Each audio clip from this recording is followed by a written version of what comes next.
Hello, and welcome to Encounters with Polish and Ukrainian Literature, brought to you by the Polish Cultural Institute, New York. I'm David Goldfarb, and I'll be your host. Today, we welcome a Ukrainian writer whose work shall soon be appearing in English, Sofia Andrukhovych. Her surname may be familiar to you if you watched our episode about her father, Yuri Andrukhovych, in Season 2, Episode 4, which aired in April of 2022. We are joined also by one of her translators, Vitaly Chernetsky, a real leader in Ukrainian studies, who has also been on the program before, in fact, on that very episode. We've changed our order up a bit to try to distribute our topics a little more thoughtfully. So if you were expecting Yulia Slovatsky this month, as I announced at the end of last episode, then enjoy this one for now. And please come back next month for Slovatsky. I would be remiss not to mention that Sofia Andrukhovych's first novel to be translated into English, Felix Austria, is coming out from the Harvard Ukrainian Research Institute, or HURI, which was one of the organizations to have its grant funding from the National Endowment for the Humanities abruptly terminated this past month at the recommendation of the Department of Government Efficiency, or DOJ. So there is someone in the U.S. government who thinks that Ukrainian literature is so important that it must be suppressed, which I hope is an incentive for you folks to read more of it. I highly recommend that you use your favorite search engine, whatever it may be, to look up the Harvard Ukrainian Research Institute and navigate to their book series and find some of the authors whom we have discussed in this series, such as Lesia Ukrainka, Serhiy Zhadan, Taras Shevchenko, Sofia Andrukhovych, who is today's guest, and coming up in a couple of months, Oksana Lutsishina.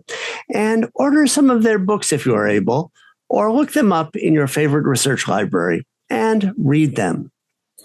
Sofia Andrukhovych, born in 1982, is a writer from Kyiv. She has written 3 books of short prose, 3 novels, a novella, and a children's book, as well as essays. Her novel, Felix Austria, published in 2014 originally, won the BBC Ukrainian Book of the Year award, and in 2015, she was awarded the Joseph Conrad Korzeniowski Prize. In her novel Amadoka, published in 2020 in Ukrainian, Sofia Andrukhovych explores her country's painful history through the fates of 3 women. She interweaves the war in eastern Ukraine with the repression under Stalin and sheds light on Jewish-Ukrainian relations and the Holocaust under German occupation. The author's latest novel, Katananche, published in 2024, is dedicated to the trauma of war. Vitaly Chernetsky is a professor of Slavic languages and literatures at the University of Kansas. A native of Odessa, Ukraine, he received his PhD from the University of Pennsylvania and has been translating poetry and prose into English since the mid-1990s. His translations into English include Yuri Andrukhovych's novels The Moscoviad, published in 2008, and 12 Circles from 2015, and a volume of his selected poems, Songs for a Dead Rooster, published in 2018 with Ostap Kin, who has been on the program himself.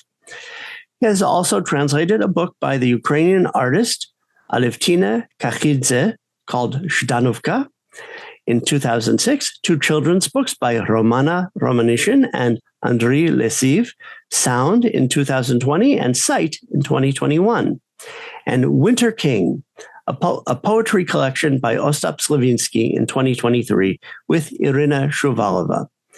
His translation of Sofia Andrukhovych's novel Felix Austria is forthcoming from Harvard University Press, we hope, in 2025. Welcome back, Vitaly. Sofia, it is a great pleasure to make your acquaintance here on Encounters with Polish and Ukrainian Literature. Thank you for having me here, David. Nice to see you, and Vitaly. Yes, wonderful to be here. Thank you, David, for the invitation to take part in today's program. Sofia, you have 2 books under contract being translated right now. Tell us a little about yourself. I know you studied in the United States. You spent some time in Poland until fairly recently. You've been touring Europe. For the American public, who are you as a writer? So I was born in the western part of Ukraine, in Ivano-Frankivsk. And my father, he is a very well-known Ukrainian author, a writer. So from my early years, I was inspired by his example. I liked what he did. It seemed to me like something really exciting and beautiful. And also I was surrounded by books, not only because of my father, but also because of my mother, who worked in the library in Ivano-Frankivsk. So I spent a lot of time there, and I think that's why I wanted to become a writer myself. We should say that your father, Yuri Andrukhovych, was the subject of actually our first Ukrainian episode with Vitaly shortly after the full-scale Russian invasion. So if our audience wants to go down to the list in the YouTube description below for the full list of episodes, a link to the full list of episodes on the Polish Cultural Institute New York's website, and you can find that program. Writing is one of the main things which interests me in life. So in that sense, I am a really boring person, because I never dreamed of something else, and it's something that means a lot for me. Concerning my connections to Poland, I didn't spend a lot of time there recently, but I was a stipendist on a couple of artistics programs. For example, during my work on the novel Felix Austria, I spent probably 6 months in Krakow and then in Warsaw. And it was a really fruitful time for me, because I could work in the archives, and I could feel this atmosphere. I could imagine an atmosphere of Austro-Hungarian Empire more, because unfortunately in Ukraine there is not much of the old architecture which was saved until now. During the Soviet time, many many buildings were ruined, and people also lost their understanding of how to preserve what they have, how to preserve their own history and their own culture. So Poland was really a good place for me to be in and to feel the circumstances and the situation. When I was 18, I spent 9 months in Pennsylvania with my parents, because my father got a Fulbright stipendium for his work. So it was really wonderful experience, very strange one also, because I was a teenager, and it was really impressive suddenly to submerge into this different world which the US is. Okay, so since we're on the subject of Felix Austria, this is the novel that Vitaly is translating, and that when did you write the novel originally in Ukrainian? It was published in 2014, and I wrote it. I worked on it in 2012-13. So it's more than 10 years ago. It's a wonderful novel. I mean, and I'm really enjoying Vitaly's translation. It's a very sensuous novel, one that it's it's a very immersive kind of reading experience. I mean, just I think like the the thing that sort of got me, sort of hooked into it was that is it maybe the third chapter or so where you talk about Dr. Anger, the soap maker, and this is something with that before we even get to doing a bit of a plot summary so our audience can follow. This is something that's maybe not even, essential to the plot, but that because I'm the kind of person who, I like to, make yogurt and kombucha and sourdough bread, and I like to develop my own photographs in the darkroom, and I'm a kind of handy person.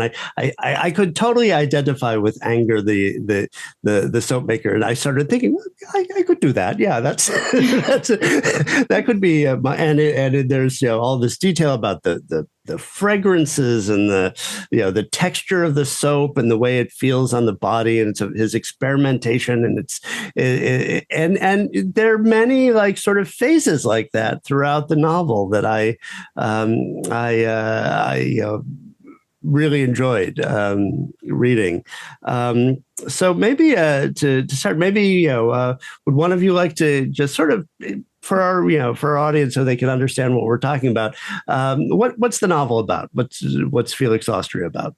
It's a little difficult to do this in front of the author who wrote this wonderful novel, but as somebody, as a translator who really worked with the text and got to know it intimately, and also somebody who published a scholarly analysis, because the other hat that I wear is actually as a literary scholar, I can present the book as a wonderful, absorbing historical novel that is set in Western Ukraine under Habsburg rule in the year 1900. And it actually follows the calendar of the year. Most chapters have a specific date as a start. But it is also a Gothic or neo-Gothic novel of suspense. There are secrets that happen that are gradually revealed. There is an unexpected journey in the book. And it is also a book about the identities of different kind, and trying to figure out who one is on one's own, and also in relationship to other people. The book is told through the perspective of a Ukrainian woman, a young woman in her early 30s who is working as a housekeeper of another family. And there's a very complicated relationship there with the lady of the household. Both of them were orphaned in a great fire that the city of Stanisław, now the present-day Ivano-Frankivsk, experienced in the 19th century. And both were rescued from that fire and raised by Dr. Anger, the character you mentioned, is his father, the soap maker. So his son became a prominent medical doctor. And so there are these two women who grew up together, but now is the mistress and the other one is a servant. So there is a complicated relationship that I do not want to give away. The reader needs to discover what that relationship is. And also, as often is the case in Gothic novels, we get the things from the perspective of a character who does not know everything, who has her own vision and understanding of things. And you need to then, as in almost like in a detective novel where you realize that the character is not telling you everything you should know, you start reading it in a more complex way. The book also, I think, is a wonderful allegory for Ukrainian experience of coming into one's own. Therefore, it was such an important event in Ukrainian literary life. The critical reception it received, it won the BBC Ukrainian Book of the Year award. It also, to my knowledge, became the most successful book, the most important book on Ukrainian literary market in the year 2014, in the year of the revolution and the beginning of Russia's invasion of Ukraine. And it's a fascinating question for me, an invitation for all of us to reflect why this Gothic novel set in the year 1900, that is something that is not seemingly on its surface directly related to what was happening in Ukraine in the present on those days, why it resonated so strongly with Ukrainian readers. And but it did. They found something in the book that made it for them model a journey in some ways from blindness to insight, from not being clear about who you are and where you belong to maybe figuring it out, because the events of the revolution and the start of Russia's invasion really pushed a lot of Ukrainians in that direction. And also, yes, indeed, as a very sensuous book, the Ukrainian woman at the center of it, Stefania Chernenko is her full name, is a wonderful cook who can create incredible dishes. So if the readers think of literary works which are also adapted into movies, famous ones like Isaac Dinassen's Babette's Feast or Laura Esquivel's Like Water for Chocolate. Think of the great food experiences in those books. I think this book is in that side of it, and it really also gives you on a culinary journey of what were the tastes of middle class or, aristocratic households of, small to mid-sized, cities of Central Eastern Europe and under Habsburg rule in the year 1900. Mm-hmm. Let me ask Sofia, one thing about that, that resonance of the work with the audience in Ukraine in 2014 is, that's, I think a lot of people wonder about is, when you have things that seem allegorical, how intentional is that? Is that something that that you were thinking about as you're writing, or do you think that it was something that was just unavoidable because it was what was in the air? Yes, I think it's rather this second option, that it was something that I also felt, and that was my inner need to write about. Also, one of my interests, the relationships between the people of different cultures who lived in the same place, in the same town, this multicultural subject of, especially of the cities and towns in the western part of Ukraine. And also I wanted to make something which was a bit different from Ukrainian novels which were written until recently. So I think why this novel became popular, because it was something unusual at the moment, that we had some historical background, some story about the place in Ukraine in 100 years ago or so, but it also felt like a European story, and there were many details of the everyday life which was not that usual until recently, until 2014 or so. Yeah. Well, it's said in the town that you're from that Stanislavov became eventually in the 1960s, I believe, Ivano-Frankivsk, and that's another one of the sensuous elements of the novels. I mean, I love the scene where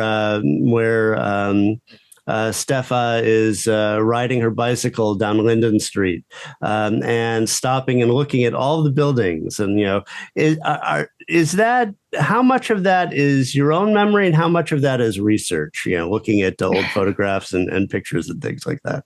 Yeah, I feel a bit like a cheater because readers often perceive the novel as such a rich work of research, and of course I researched the subject, but I think that the novel mostly is my own experience and my own imagination. So I don't feel too comfortable when someone says that it's a historical novel, because I used the historical background as a kind of instrument, and the story which I told there is mainly the story of codependency, which is relevant to many people nowadays also. And for me, it was an exploration of the mechanisms of codependency. And they are not only relevant they were not only relevant for people of different cultural backgrounds, for Ukrainians and Polish people or Jewish people. They are relevant for everyone today. So, for example, this situation where the Dr. Anger and his and making the soap, it was also my own, one of my hobbies that I used to have back in those days, and I just use. That's why it's so. I think.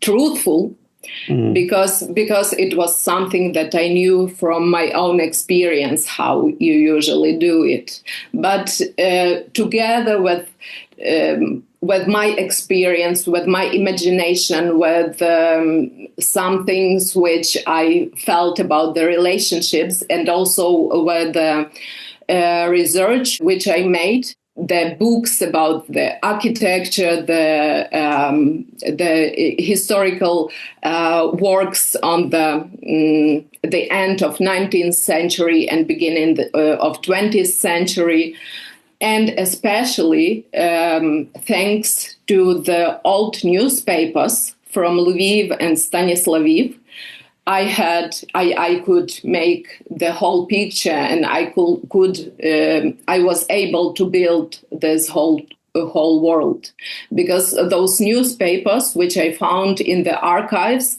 they were a real treasure, and that was the source from which this idea of the diary came from. Because when I found the newspapers, I was just absolutely excited.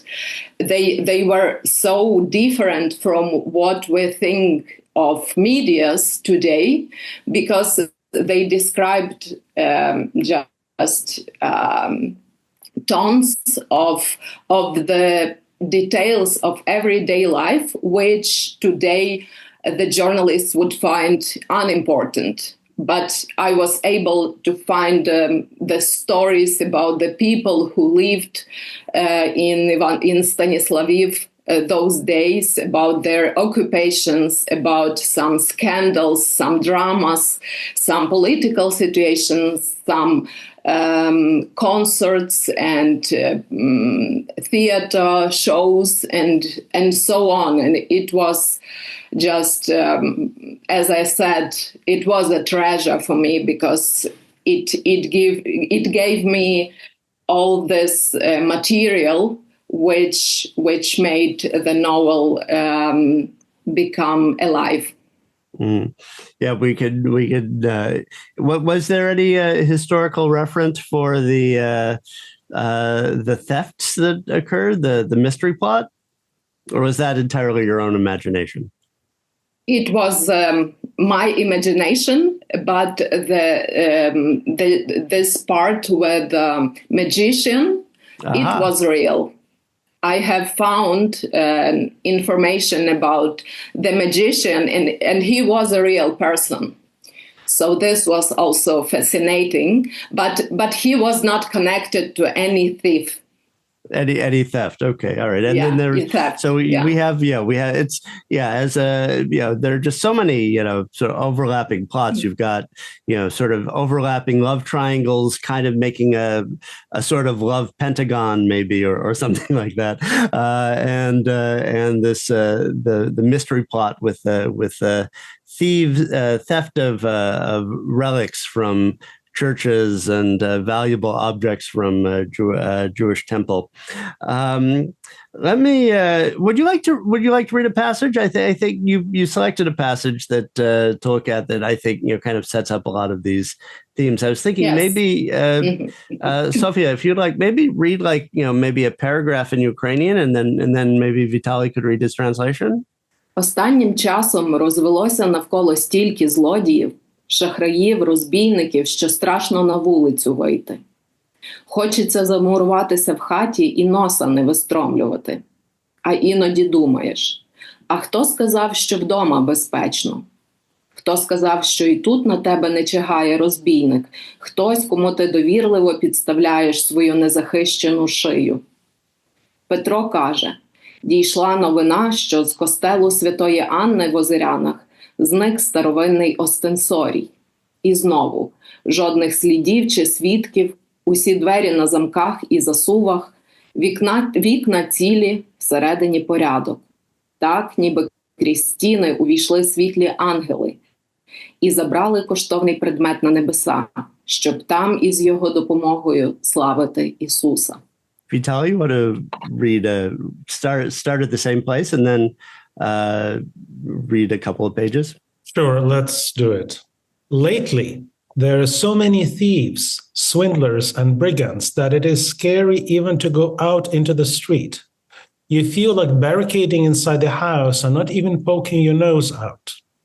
And sometimes you think, who said it was safe inside the house?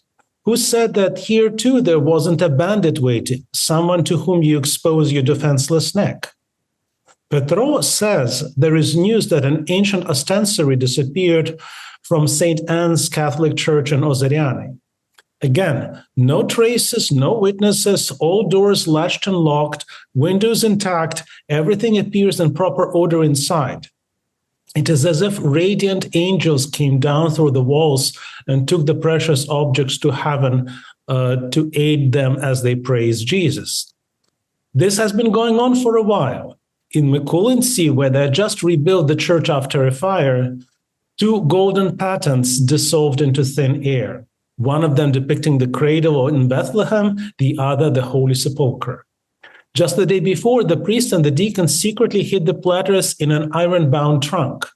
In the morning, the deacon broke down screaming. The trunk is open and empty. The only key had been with the priest. Both are now in prison. In the Basilian Fathers' Monastery of the Exaltation of the Holy Cross in Buchach on Mount Fedir, it was like this. The novice Benedict was walking at 3 a.m. from his cell located in the building adjacent to the church on the right. He was on his way to feed the horses in the stables, and he heard through the walls decorated with pilasters with gilded Corinthian capitals the wings of angels rustling beyond the 18th century temporary religious paintings. He did not doubt the nature of those sounds for a moment. It was like the pigeons in the belfry, Benedict said, only the size of the birds had to equal human.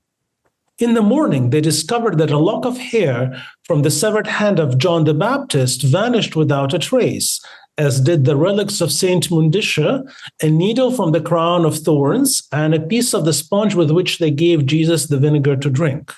All these priceless divine objects vanished together with a golden chest encrusted with precious stones.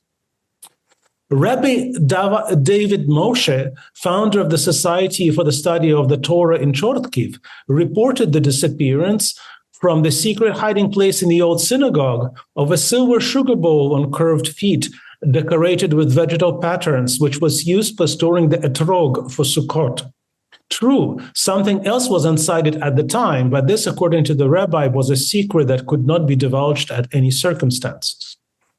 When from the synagogue in Brody, the famed city of open doors and of the great Baal Shem Tov, disappeared an old Kiddush cup, a Chanukiah with a walking golden lion, and an emerald-decorated yard, someone suddenly recalled a pantomime performed by the wandering Brodenzingers that recounted how the Lord of Sabaoth transferred to the heavenly Jerusalem his people, first the belongings, then the temples, animals, dwellings, surprising earthbound people with unexplained disappearances. Then the holy men, wise men, musicians, children disappear too, until not a single Jew stays behind on this sinful earth. All these terrifying events definitely signal that our world is living its final moments. Someone unimaginably boundless will now take a deep breath, languidly stretch the limbs, and wake up. That very same moment, all of us, with our evil eyes and drafty rooms, with our fears, yelps, passions, and tears, shall be no more. We shall dissolve into the sky like black suffocating smoke of a house on fire. In order not to think about this, people preoccupy themselves with other thoughts. For example, about the holidays, and cannot keep calm. Thank you. There's a lot going on there. Of course, at this time, it does seem like it might be the beginning of the end of the world, which happens over and over again. With World War I, World War II. At this present moment, also. And this present moment, right? I mean that it seemed. Very prescient to be talking about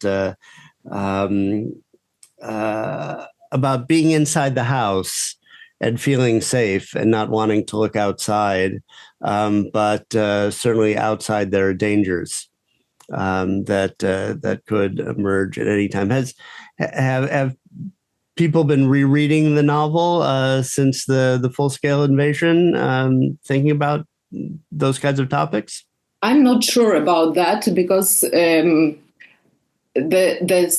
next one, my next novel, is more important for Ukrainians from the beginning of the full-scale invasion because it is dedicated to the subjects which are more recent, comparing to Felix Austria. It's about the 20th century, about the Second World War, about Stalinist repressions, and about the relationships of Russia, of Russian Empire, of Soviet Union towards the colonized countries and towards Ukraine. So, in terms of trying to understand this current situation, many Ukrainian readers started to pay more attention towards Amadoka novel, my previous Amadoka one. is the next one, right? Yeah.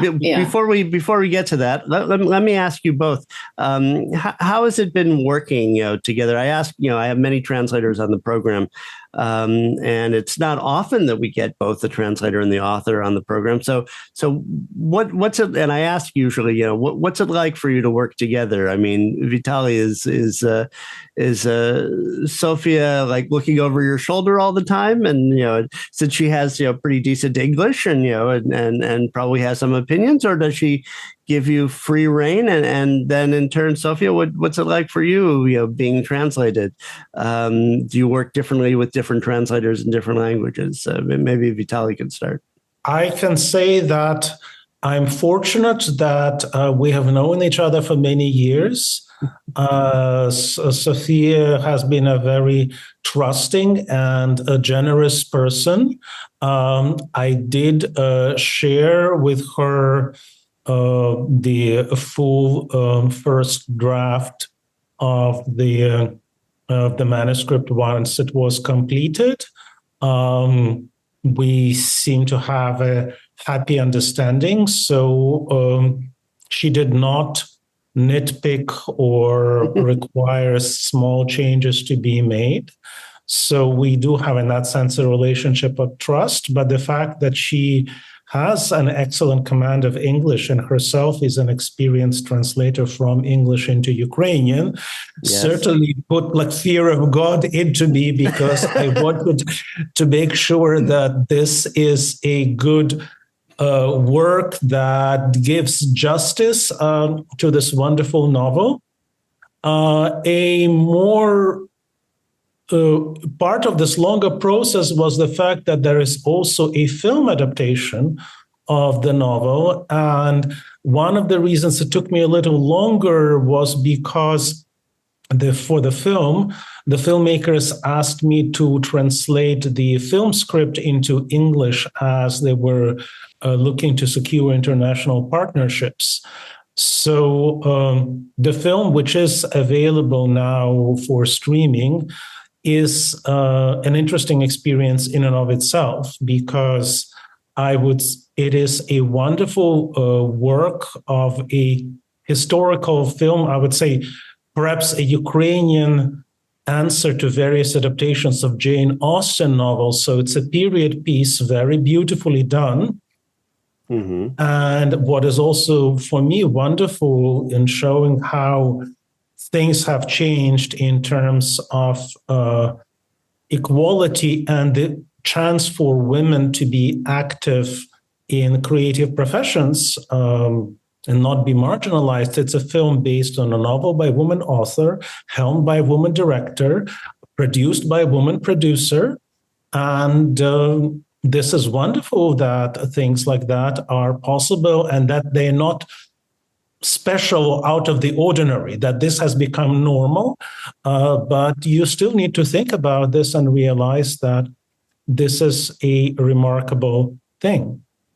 Absolutely. Sofia, how is it working with Vitaly and in comparison to working with translators from other languages? Yes, I feel especially lucky with Vitaly because as Vitaly said, we know each other for such a long time. And when I knew that he was willing to translate my novel, I was more than happy because I know that the main thing for Vitaly is not only to be exact and close to the original, but also he has this special talent to create style. And this is something that is even more important for me than some exact details. Mm-hmm. So when I read his translation, I feel sometimes, I forget sometimes that it is somehow connected to my work because I enjoy it as some separate text, as some separate work. So I'm really thankful to Vitaly for the atmosphere, for his sensuality and this rich and wonderful language which creates this reliable world. Mm-hmm. What of the another passage that I really that really struck me was maybe I'll move ahead to it. In thinking about this relationship between history, past politics, and contemporary politics, is this scene where you've juxtaposed the elegance of the casino restaurant with the public latrines and the pigs being kept next door. That somehow the elegance of modern of Habsburg. Habsburg Austria, had this rot underlying it, and that maybe each empire always has this rot. The passages. As I rode past the city casino building, another recollection was making me laugh. They could say that. They say that in the hallways of its restaurant, the stench was horrible. This is because pigs are kept and fed right next to it. And there is also an open ditch nearby and the public latrines. I imagined how fancily dressed ladies and gentlemen, pomaded, perfumed, languishing in luxury, sat at tables with elegant curved legs, how they were served pheasant a la Mazepa or chamois goulash, the heavenliest heaven. And all this piquancy surrounded by the stench of human and pig refuse. It gets to the one of the big sort of themes of the novel is that people see what they want to see. That's the whole skill of the illusionist, is that he sees what he wants to see. That Stefa, in her awkward relationship with this other woman who is on the one hand like a sister to her, on the other hand she's the maid, and the other woman is the mistress, is also some kind of an illusion that she has to overcome or not. We recently had a discussion about Isaac Bashevis Singer, and often Singer comes to the opposite conclusion. I think that in a story like Gimple the Fool, right? Gimple's being cheated on by his wife, and he says, "Well, why should I complain?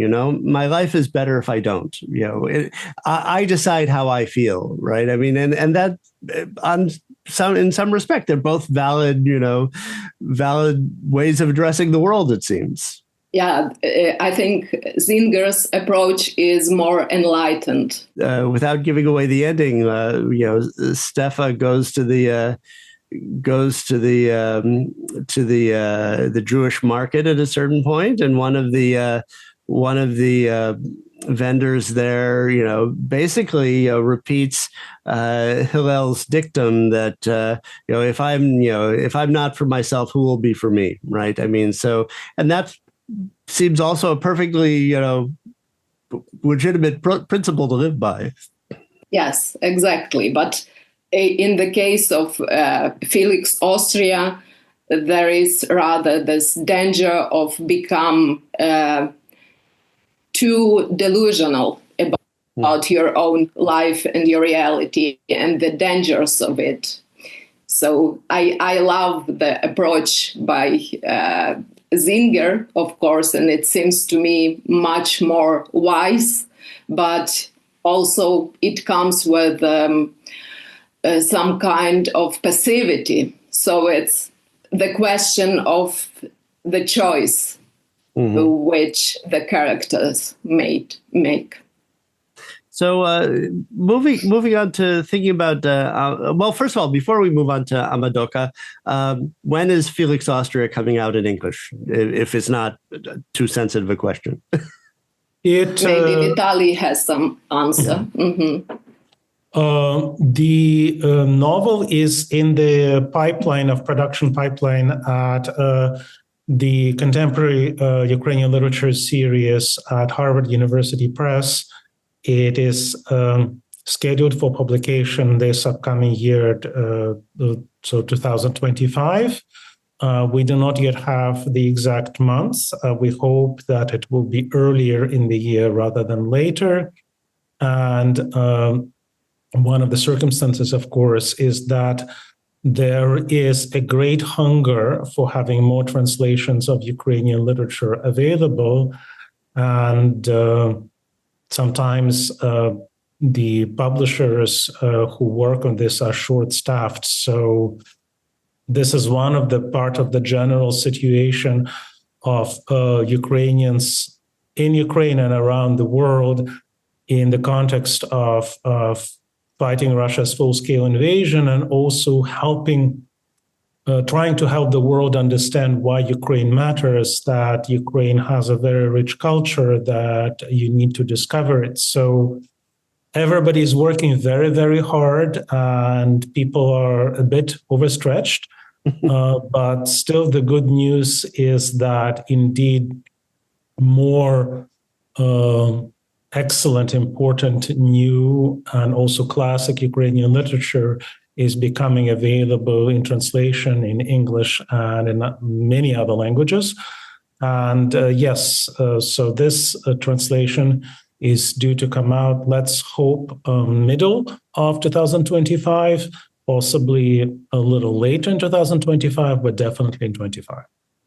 Very good, very good. Yeah, it's a wonderful series coming out from Harvard Ukrainian Research Institute, with which several of the books we've discussed have been Les Ukrainka, for instance, came out from Huri. So I'd like to talk a little bit about the idea of being a novelist in wartime. I mean, I think it's interesting that we spoke a while back with Oksana Zabushko, who was calling in from her apartment in Kyiv. You're in Kyiv right now, it's obviously a dangerous place to be. So what brings you back, and what's it like to be? I mean, we think of the novel we think of the genres of wartime as being things like things that are very short, like the slogan, the poster, lyric poetry, things that people can memorize, short prose work, short stories, and not so much the novel. But on the other hand, it's an age of big novels. We can think of Oksana Zabushko's Museum of Abandoned Secrets. We can think of Olga Tokarczuk's Books of Jacob, and certainly your Amadoka, which I have yet to read. But since I don't, I can make some sense out of Ukrainian, but I don't. It's not a language I put on my resume. So how do you write? Like, it's thought that you need to have like kind of, sort of a settled environment to commit to something like a novel. But how does a novel function a novelist function in during war? Yes, you are completely right, David, that it's very complicated topic right now for Ukrainian novelists, because in order to emerge into something so vast as a novel, in order to build the whole world, you need to have a safe environment. You have to be sure that you have much time secured in front of you. And it's impossible to do so these days in Ukraine, because people are used to plan. If they are able to plan anything, it's very, very short terms, only for some short distances. And it's also, you cannot know for sure if you are safe, or if you have your time ahead of you. So and also the situation makes you makes your inner world, your psychic, to become more prone to different things around you. So even because of that, it's hard, it's complicated to work on the longer genres. And that's why from the very beginning of the full-scale invasion, many of Ukrainian authors were able to write only poetry or the essays, or maybe later they started to write short stories. Of course, many reportages and so on, but only now I would say it becomes possible to work on the fiction and maybe on the novel also, because I think reality is so overwhelming that at some point it became too hard to perceive it in the full its full existence. So that was the moment for me when I realized after writing the essays about the everyday life in Ukraine, in Ukrainian cities, about the stories which I heard and observed connected to the experience of the war experience of some people that I met. I felt that it's too much, because everything that you see and hear in Ukraine is connected to the war. So for me, it was a moment when I felt that I needed to have more metaphors, to have more tales, so to say, to speak about the things, about these feelings, with some different language, which can be more comforting, which can differ from this exact way of describing reality. And that's why now I think it's more possible and even more needed, not only by writers, but also by the readers, to have fiction again. But on the other hand, I don't think that this big novel about the war, as you said, is possible to write, because in order to write something so deep, you need to have your distance towards the subject, and there cannot be the distance now, because we are in the middle of this catastrophe. Did you finish Amadoka before the war started, or were you still writing it after the beginning of the invasion? Yes, it was published in 2020. So I wrote it, I began to work on it in 2015, and I have finished it in 2019.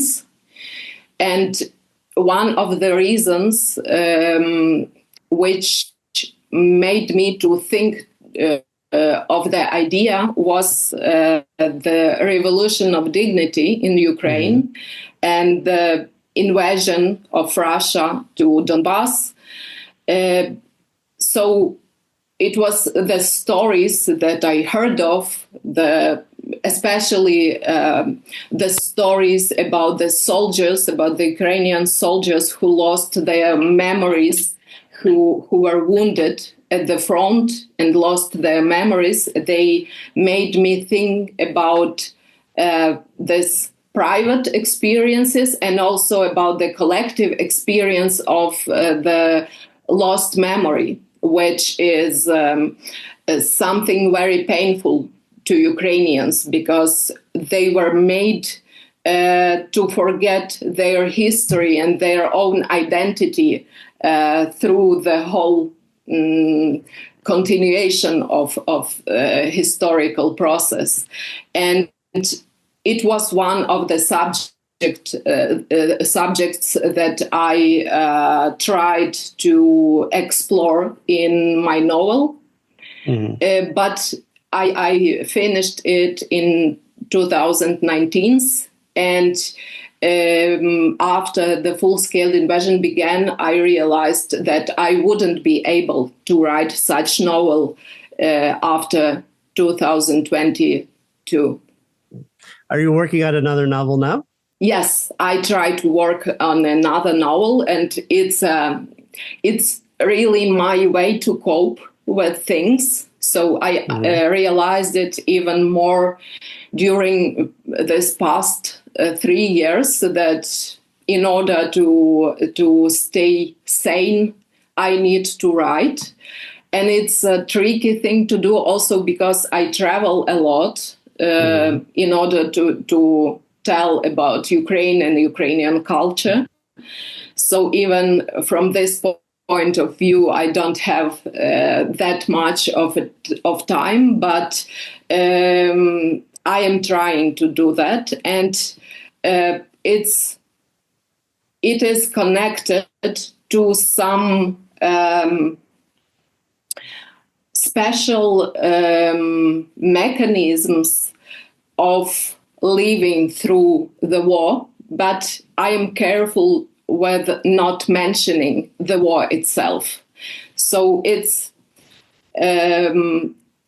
I'll try to put it this way. My text, which I'm working on right now, is about the overly sensitive person, which finds it to be incredibly complicated in any kinds of relationships, even in, so to say, during the normal times. So I am trying to explore how would it feel for this person to live through the war. All right. Well, that I'm sure that'll be fascinating. So, what's the plan for Amadoka? I know it's a long work, so it'll probably take a long time to translate. Who's the translator, and do you have a publisher? Who's your publisher? Yes, the publisher is Simon and Schuster, and the translator is Daisy Gibbons. She is from Great Britain, and I hope that the novel will be published in the end of 2026. There are different approaches towards the publishing of this novel because it's really thick. It has more than 200 of pages. And for example, the Austrian publisher, they decided they were the first ones to publish. I thought it was more like 800 pages. Am I wrong? 800 pages. I'm sorry. Okay, yeah, all right. 800 pages. Yeah. Yeah, that's a big chunk. Yeah. So my Austrian publisher, they decided to divide it into 3 parts, and they made a kind of a series of it. So they have published it during from the beginning of the full-scale invasion and until now, actually. And Simon and Schuster, they decided to publish it the original way as it was written, as a whole novel. So I think it's more safe because I am afraid that the readers would forget some things while waiting for the next part to be published. So for me, it's better to know that it's going to be published as a whole novel. I think there are like certain readers right now, especially, that there's so many like of these, monster novels coming out that are looking for that. They want to and even like historic translations, from Polish. I mean, we just had recently Raymond's novel, The Peasants, come out, which is a 4-volume novel, and I know Bill Johnston is working on Maria Dąbrowska's novel, which he's translating as The Nights and the Days, that probably will come out in a few years. Another really, really large novel. And Vitaly, what have you got on the horizon right now?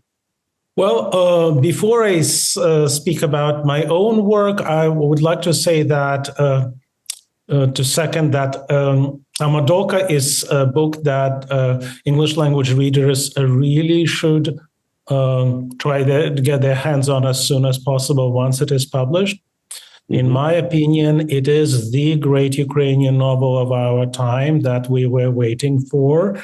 It is indeed a book of great size, but to me, it is a fascinating book because it deals with very serious issues and does it in a non-lecturing, but in a very sensitive way, that a book that invites the reader to think on their own, to understand that there are uncomfortable situations where ethically you can find yourself in challenging times, that we are all sometimes implicated subjects in this world that we live in, and our roles in it can be very messy.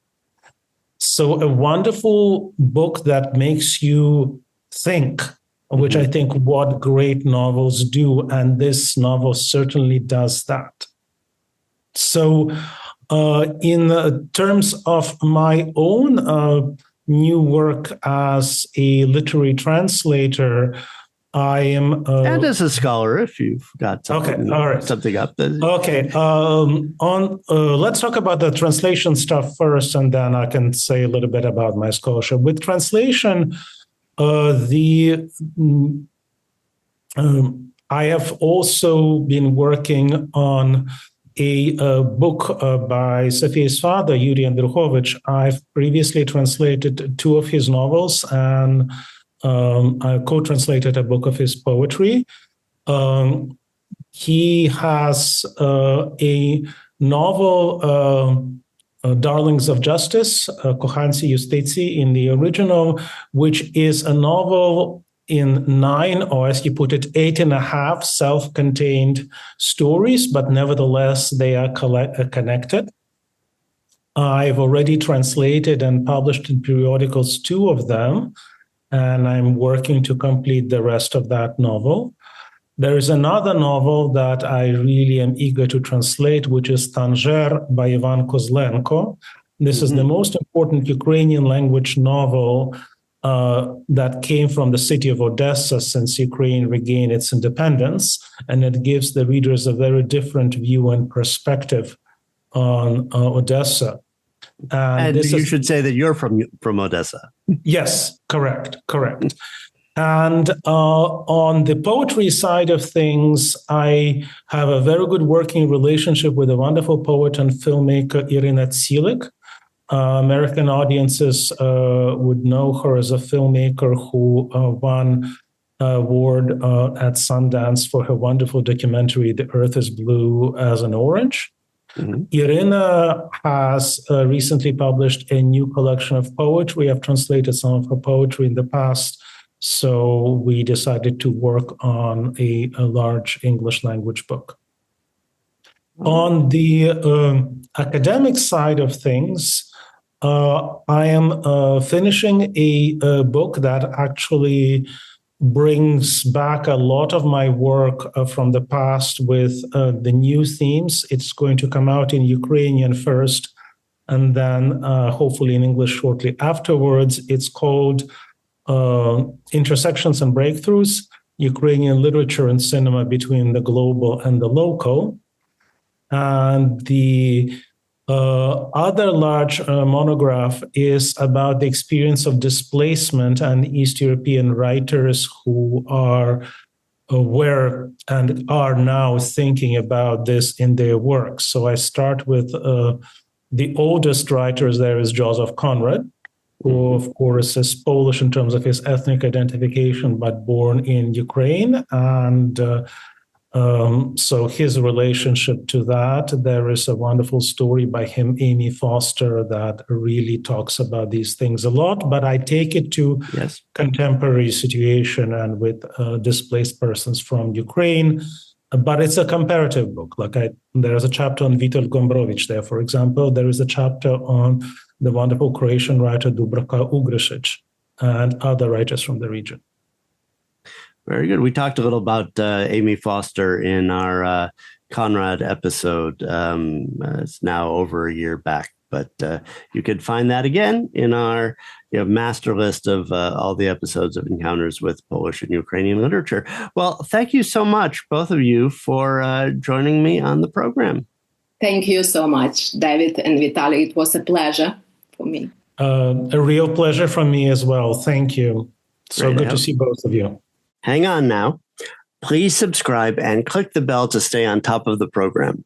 Watch the credits for some recommendations about how you can support aid for Ukraine and for Ukrainians fleeing the war in their country. I'd like to thank all the people who helped make this series possible. The Polish Cultural Institute New York sponsors our program. Bartek Remisko, head of Humanities and Literature at the Polish Cultural Institute New York, is our executive producer. Natalia Iudin is my fellow producer and editor. Our opening and closing music is by Radek Przedpełski. Thank you all for listening and reading along with us. Let's meet again in a month when we will indeed be discussing some of the works of the Romantic bard Juliusz Słowacki that might be considered part of the Ukrainian school in Polish Romanticism. So it's a kind of combined Polish-Ukrainian episode. See you then.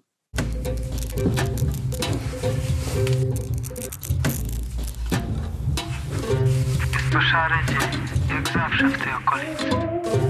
Cała sceneria wydaje się chwilami fotografią z ilustrowanej gazety.